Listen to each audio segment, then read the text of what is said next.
Bismillahirrahmanirrahim. Değerli izleyiciler, Recep ayının fəziləti haqqında danışacağıq. Allah Təbarəkə və Teala bu aya elə əzəmət, elə fəzilət verib ki, hər bəndə Allaha doğru bir addım atarsa, Allah Təbarəkə və Teala onun 1000 qat əvəzini vermiş olar. İmam Baqir əleyhissalam Recep ayının fəziləti haqqında belə buyurur.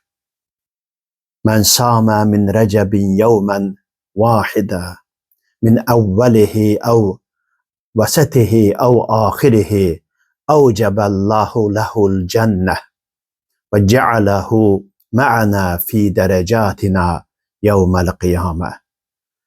İmam buyurur ki, herkes Recep ayında bir gün oruç tutar.